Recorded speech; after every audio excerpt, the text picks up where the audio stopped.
strange one really, because I'd finished my career at Wigan Athletic, and it was the manager there was no guy called John Benson, and bless him, he's no longer with us, but John was the assistant manager at Norwich when I was there for a while, so I knew John. He'd asked me to go to Wigan for a short period, and I was actually living in London and travelling up to Wigan on a Friday, doing a bit of training and playing Saturday, yeah, which wasn't ideal. But around about that time, Mark Hughes was my a very good friend of mine. Obviously, I'd played with him many times with Wales, and we grew up together. Me being a South Wales lad, him a North Wales lad, and same age, so we played in representative sides of Wales, and he got the Welsh job. And quite a funny story, because we were quite, if you like, close, in as much as we'd been doing the B licence, UEFA A together and whatever. And he gets, all of a sudden, news breaks that he hadn't told me a lot about it, which is probably the norm for Mark, but news breaks he's got the Welsh job. So first thing I do, I ring him up and I go, right, when do we start? And he actually, down the end of the phone, he went, well, it's not quite that simple, Mark. He said, I've got the job, but he said, listen, it's not a case of jobs for the boys. He said, yeah, you know, we've just both passed our sort of A licence, but listen, let me have a look at things. And again, cut a long story short, he brought me in as assistant with the under-23s. And he said, well, let's have a look at it from there. And then he, obviously, 2 or 3 under-23 games later, he said, look, I like what I'm seeing, the way you're working with players, so we'll now bring you on board with the senior side. So then obviously became assistant manager, coach with the Welsh senior team, and did that for 4 years. But again, finance-wise, it wasn't ideal in those days, so I had to go and find myself a club job. I was lucky in respect of, I knew Steve Bruce, and he made me, first of all, the under-23 manager at Crystal Palace. He went in there, and then I went with him to Birmingham City. So it was quite a, let me say, quite a smooth situation, in as much as I didn't have to go out there and wait. And you know, in this game, a lot of players finish the game, they have to go and almost wait for the right opportunity. Yeah. So in that respect, I can count myself lucky to have had a leg up, if you like, or onto the first rung of the ladder. And I dare say, when you do that, obviously you've got to go and then prove your worth, and that's the thing which really you have to take on board. Yes, it's nice to get a helping hand to start, but then you've got to go and make sure that you can do what it says on the tin, if you like, and go and help get results whatever club you're in. Yeah. So what situation with you, Kelly? Well, yeah, I've been at Reading now 16 years, so it's been a long time, but it was a bit of a strange one. There was, at the time, there was quite a few Reading teams, and then it was only because we had an academy from younger age groups through to 16s, and then we had no women's team. So they were going off to Arsenal, Chelsea and everywhere else. So then it was, I've then decided that, well, with all this money into, well, I say all this, there wasn't much, but they're putting their time and everything into this. So they decided to put a women's team in, and at the time I was coaching for Reading, but playing for a different Reading. All right. And then it wasn't until I knew Lee Heron really well through obviously coaching here, and he set up the women's side and everything, and he then brought me across to play for the club. So I was playing and coaching at the same time. How did you find that transition between going from obviously being one of the group to now obviously being a teacher, if you like? The first time when we transitioned, so I'd done my ACL, and then it was the guys that were in charge of the women's team then decided they were going to move into the boys' academy. So the transition for me of actually getting that opportunity was quite smooth, and for me was an easy way to just kind of step into it. But then, did you have any nerves about doing it or not? Not really. No, I think I more saw it, and maybe that might have been the level of the women's game back then, but I saw it as just a coaching role really. And I think the more difficult thing was, obviously I was going from playing with a lot of those players to then the next season being the coach and the manager as such. So, but I had really good relationships with those girls. Some of them girls I'd been coaching since they were 8 years old anyway. So I'd had a really good relationship, and to be fair, they actually made it really smooth for me, and it was a case of just keep working. But then obviously behind the scenes of that, I was then developing the women's game off the pitch to where we are now. And I always feel talk to many ex-players now, and obviously this thing has come out about players when they've stopped playing, and the mental side of things, you know, and been very prevalent in the news now. And I feel very privileged that almost like they say, ex-players say they miss that buzz of a Saturday and the dressing rooms, the banter, if you like, in the dressing room. Well, and I actually tell people now that, probably because I'm getting too old, I've been doing it for so long, but I actually found more pleasure, if you like, coming from winning games as a coach to maybe winning games as a player. Does that make sense? So that buzz was always there on a Saturday, and the expectancy, and if you win, and how are you going to feel the next day? I never had a period out of the game where I missed that, which I find my lucky stars for that. Yeah, no, I haven't either. And that's the bit that, like you're saying, when even the players that we've got now, like obviously they're talking when they're finishing, what they're doing, and like, I'm very much like you, very lucky that I just stepped straight into it, and I just like not had a period out of the game since I was 16. Yeah, definitely. Yeah.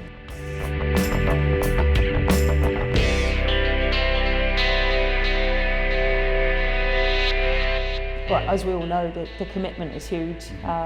It is long hours, whether that's you're actually in work or you're at home. I tend to do a lot of stuff at home just because of the little one now, and trying to be a mum at the same time as a manager. I don't know how you do that, by the way, believe me.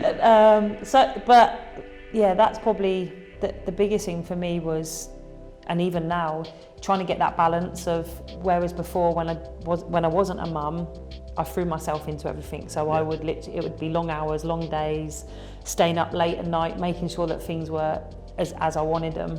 Whereas now I've had to try and change that a little bit, and managing your time.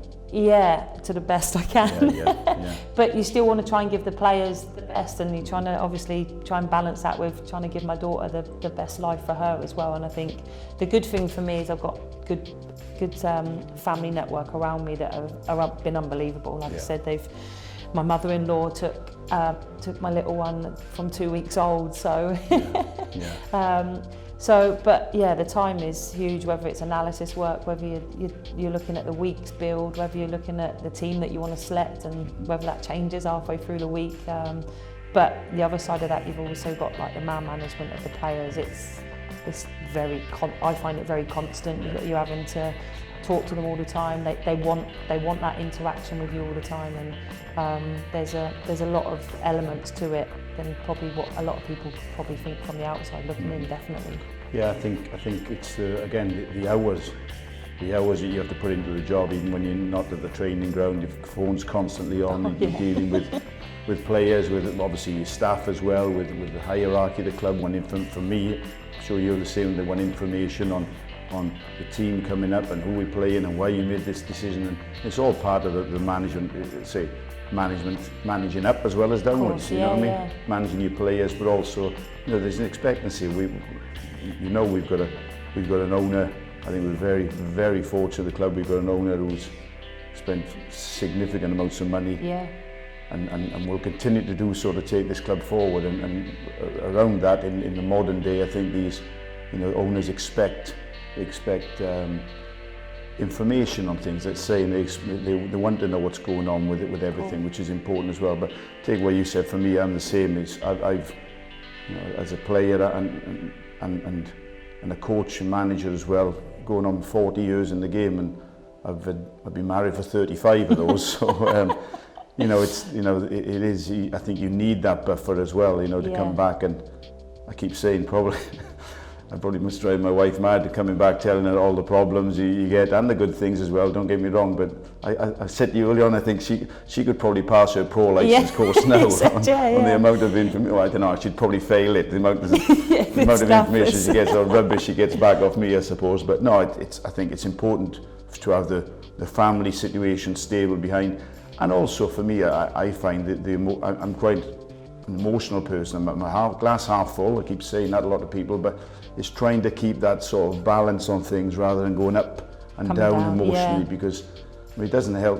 I try to do that, but when we lose at home to Wigan Athletic and we don't turn up on the night, I find my blood pressure goes through the roof and you can't sleep and whatever. But trying my best to keep trying an even keel, trying not to take the wins as high as you do and the losses or the bad times as low as you tend to do. Yeah, because it is, as soon as that game's finished, isn't it? You tend to concentrate on the next one, and I think I think that's helped. Yeah. No, having, you know, I keep talking about having time through, you know, a longer week to maybe work on the training ground, but emotionally, I guess you've got no time to dwell in it. You have to just clear your mind and go on again. You definitely, know? So, definitely.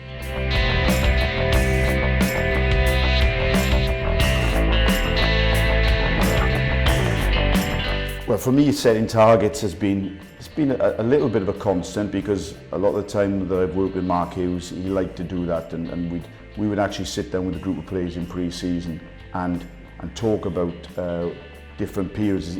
We tended to break it down to almost like the first target would be see where they are at the first international break, and then the second one. And we'd actually sit with the players and throw it at them. Look, this is the run of games we got. Where do you think we should be? I think it has its positives, but it's got its negatives as well. You know, the positives being like you're giving them something to achieve, but then if you don't achieve it, we tended to do, if we didn't achieve it, let's look at the next one and can we make up that ground. But then if you go 2 or 3 groups and you don't do it, you tend to almost push it to the back and not to bring it to the fore. But so I tend to not give the players as a group too many targets to aim for, other than, I know it's an old cliche, you know, can we get more consistency in our game and the next game, and push it rather than trying to think, well, we've done well for 2 or 3 games, we'll emotionally or mentally we'll step off it. Of course, so, And I think what you were like. For me it is a case of that concentration on the next game, and it's something I suppose I'm learning quite a lot of at the minute, being what, like I said to you earlier, I'm in my 4th season of professional football, so it's one of those that they're things that I suppose in the men's game, when you come from a player to a manager, you've always had managers that you look up to and like that you've learnt probably loads off, and whether that be sessions, whether that be man management, but I never really had that, in the sense of I had managers, but not managers that had either been in the game, played, they've just had a love for the game and love for women's football, and they've been a part of it all. And so I'm kind of learning all the time, whether that's from different people, even speaking to you earlier today, like learnt loads and Can I ask you a question? Excuse my ignorance on that. That's right. With your, if you like, your learning curve, you say, does it transcend, if you like, the women's and the men's game? Do you look at specifically, like, for example, a Mourinho or a Pep, or do you look at like the key women who've been successful in your side of the game? I've always looked more towards males. I suppose when I was growing up, there wasn't really any females that were out there that were doing it at the time, whether that be player-wise, whether that be as a manager. And I think every time that I meet someone different, or I go on a couple of the LMA CPD things, just more so to meet people and pick their brains, and to then, like I said, even now we've probably changed something every season just to go, right, what is the right thing? And like I said, I'm still learning and trying to find what, for me as a manager, if I was to go, right, this is how things are going to be, then just to keep... I don't know why I asked the question, because it shouldn't be any No, different I don't think there is, and it's just, I think for me, the game, the setup and the game's the same. Obviously it's very different on the pitch, because it's the men's side's a lot faster, but in the sense of what you need to give players, the setup, the surroundings, I don't think it's any different. And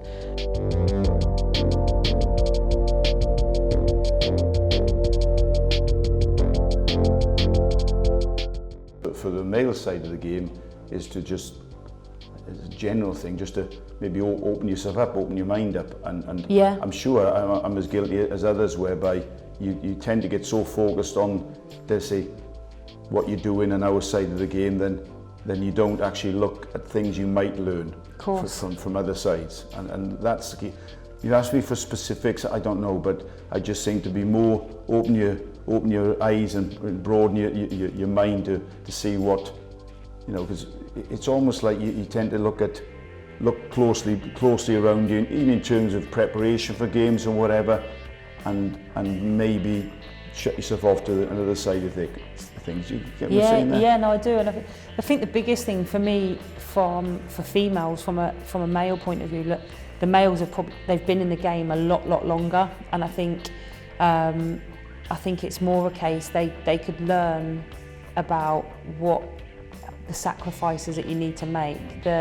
It's all very new to our players, even though some of them have done it maybe 3, 4, 5 years now.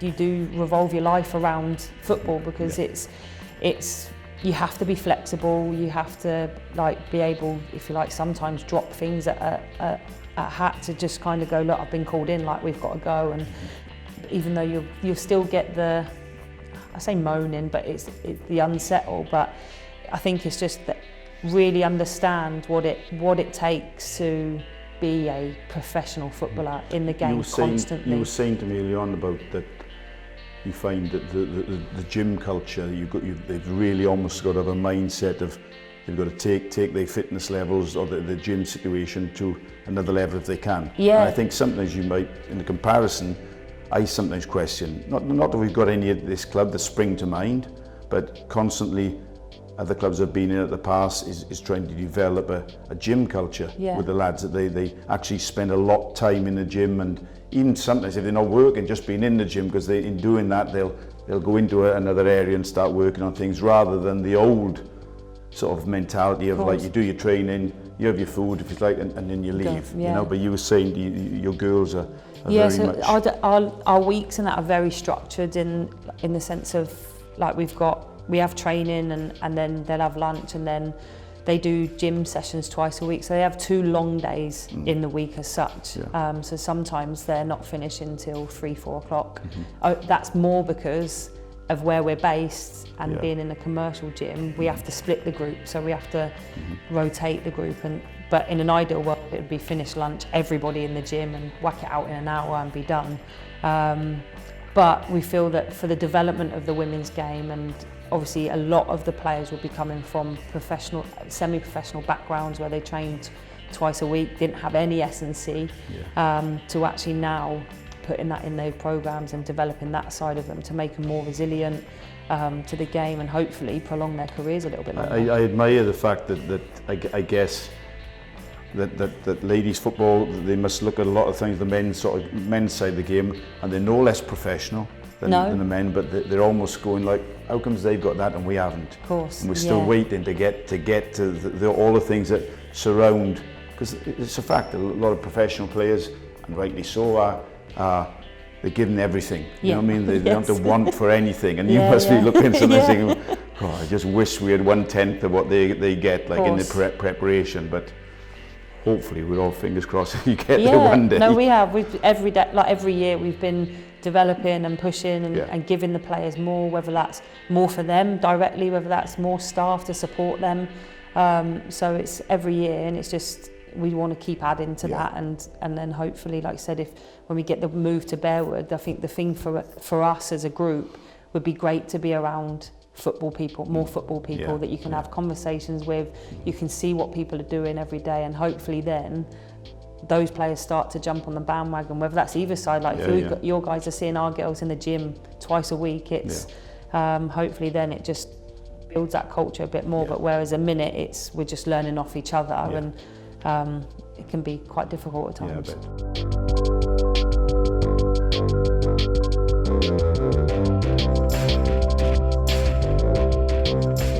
Our week's very different at the minute, and it's something that I tend to speak to quite a few people at the minute, just to see how do we need to adapt our week, do we need to try and get more in where we can. But so for us, a Sunday to Sunday week, we'd be off on a Monday and a Friday at the minute, and only have a 1-day build into a game. But we were on the pitch Tuesday, Wednesday, Thursday, and that's everybody. That's not just subs or anything. That's Tuesday, Wednesday, Thursday. Everybody's on the pitch, and just to try and get those contact hours in. How many weeks through the season would you have 3-game weeks? We'd probably have that. Or we'd probably 3 or 4 max during this. So it's very, very different to your schedule. Yeah, because it does, as I say, it creates so much more. No problem. It's good in some way. Like I said earlier on, you can almost focus on the next game and put it behind you. But in terms of I've been complaining lately, this year especially, I've had many years in the Premier League where you seem to have more time to prepare through the week, to coach through the week, to organise yourself. A lot of times, certainly in the Championship and with the FA Cup games come in as well, that it just seems to be recover, do preparation and get things right the best you can. But I was conscious, we talked about early on, about sometimes you've got to be conscious exactly what you're saying, not to put the same message, because you can physically see players switching off because they're hearing the same rhetoric all the time. You know what I mean? So that's I found it this year, being in the Championship. It's a different mentality you've got to have all the time. Yeah, I it bet. really is. So you don't get that prep time as much as you want to build into a week, and No. that's probably where we're lucky. We get a lot more of that. Yeah. But we don't have anywhere near as many games as Yeah. you, which But we'd like more. Even then, Kelly, I speak to me and my staff after every game. You know, the old-fashioned things, right? But the managers come in and speak, and not all of them do it now. Even in the Championship, some managers tend to finish the game and they'll get on the coach. But a lot of managers, you come and you have that glass of wine and you're talking. And one of the first things you'll talk about is, well, what's your week entail? What do you do? And even though it's quite a mixture. A lot of managers, I find some of the foreign managers tend to have a Monday off. They play Saturday, they have the Monday off. Okay, but then a lot of it's because they possibly want to go back home on the Saturday night and come back in on the Tuesday. You know, but they all have a different way of doing things. I'm a little bit traditionalist as the way it's gone all the time, where over the years you tend to, not that it happens often, but if you play Saturday and the following Saturday you tend to have the Sunday off, Monday, Tuesday train, have the Wednesday off, and then you're back in Thursday with 2 full days to prepare for the following Saturday. But everybody's different. And I expect that.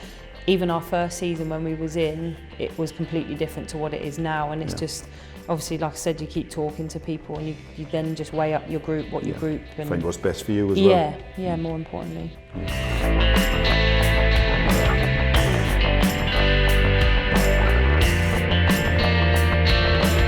The man management side, I'm learning a lot more. Is a lot. I say not just man management, but they do want your time. A lot of the time, and whether that's not just the ones that are not starting, the ones that are starting, they want your time too. And it's sometimes some players just want that love and affection, but that's the bit that I'm learning a lot more, especially this season, that they just want a lot more of your time. One of the hardest things, and I think I've been quoted in the past, is that one of the hardest things I've found is that almost like, not so much picking the team, it's actually picking the subs. Because I just find that, you know, it breaks my heart when you got to, like, whatever it is, a squad of 20, 22, 23 players when they're all fit, whatever, and they train and you want them to train at their maximum and they do that, and then having to tell a player that he's not even, if you like, getting changed on a Saturday, sitting in the stand. Of course, I got no problem with almost the starting 11, but because if you like, the subs think, well, they're going to get on or something might happen. But when a player's trained all week and then he's sitting in the stand, and it breaks my heart as well, probably as well as theirs. But that's what I found hard. But I, make a conscious decision that, not just when I've been manager, but assistant manager, the clubs I've been at, is just to be as honest as I can be, and actually explain that to them. Say, look, I'm making a decision as honest as I can be. And I've even spoke to players here where I've had to leave them out for different reasons. And I've actually told them, well, look, call them in and speak to them, but say, look, I've actually got no excuse to give you. I've got no reason other than a gut instinct. I want to change things, but you've done nothing wrong, because they want to know why. Why am I not playing? And one or two times I've had to say, I can't give you a reason. I can't. But you've got to bear with me in this. And I've actually gone back the other way, Kelly, and after the game, and maybe whether you pass them on the training ground or shake their hand and pull them and say, listen, I messed up. I messed up Saturday. And I just, that honesty, I think the players, they'll not forgive you, that's the wrong word to use, but they'll be more accepting of it. Things, you think, well, look, there's no agenda. The manager's basically doing, at any given time, he's being honest with me, he's doing what he feels is best. And that's where it's got to be for me all the time. 100%. No, I agree.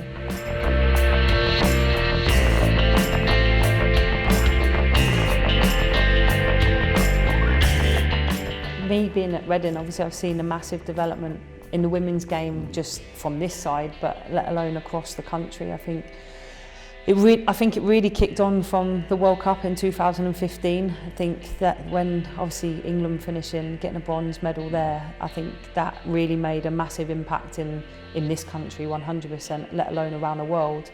And I think now it's turned professional. I think there's a lot more eyes on it, which is a lot more media really pushing it out there. And I think the level of the game's just grown and grown. I think as that's happened, I think it's got people to come and watch and actually see that it is just a game of football, whether it's male or female. It's yes, it does have its different components, but it's a game of football that the same athletes, if you like, training day in, day out to achieve the same thing, has been huge. And I think especially being here and seeing that progress and change from, if you like, not even semi-professional, going from being just training twice a week, not being paid, to then going semi-professional, now even professional, just shows what in the short space of time that's happened for us.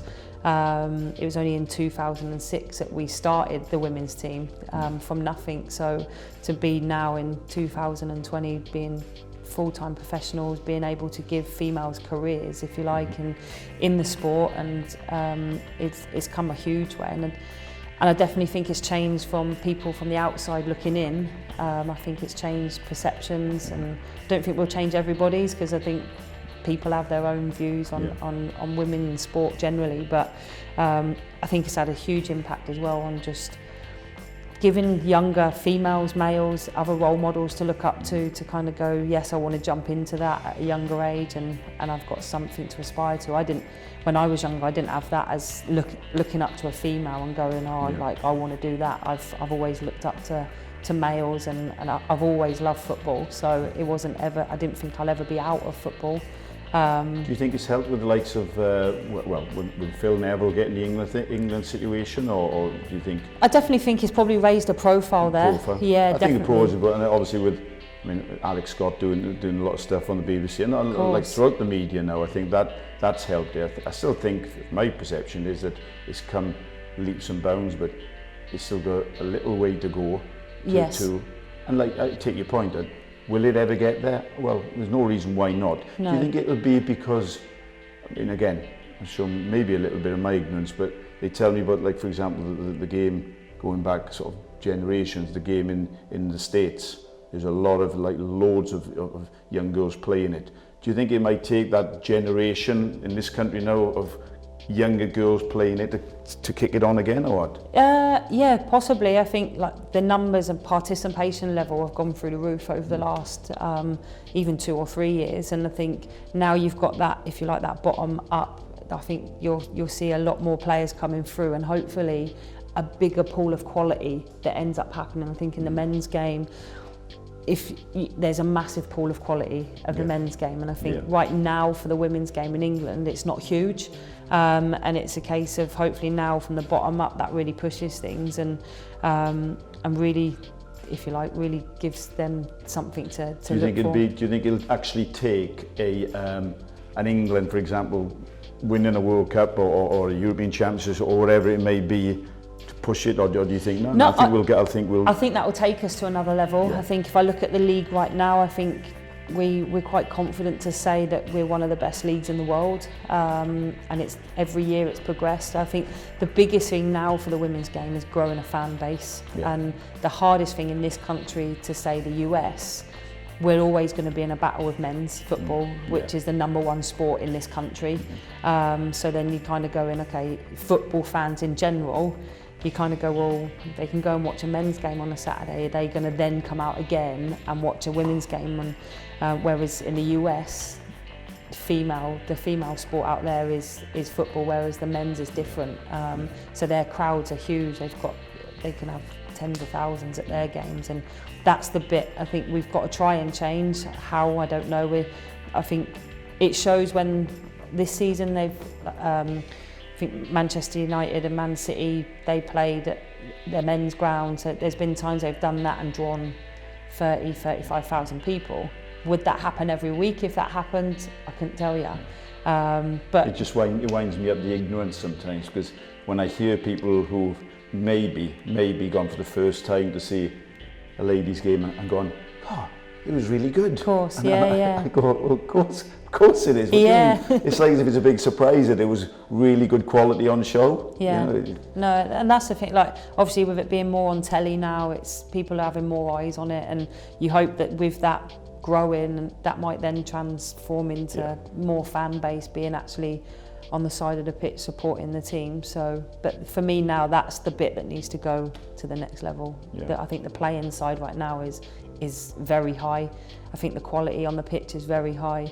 But it's just now that little bit off the pitch to grow the game again to another level. Well, I think for me personally, I think it's like, I think we're all, it sounds like an old cliche, but we all love the beautiful game. So it can only be good for the game if again, you get that from both sides. Yeah, definitely. Yeah, no, I agree. I think so.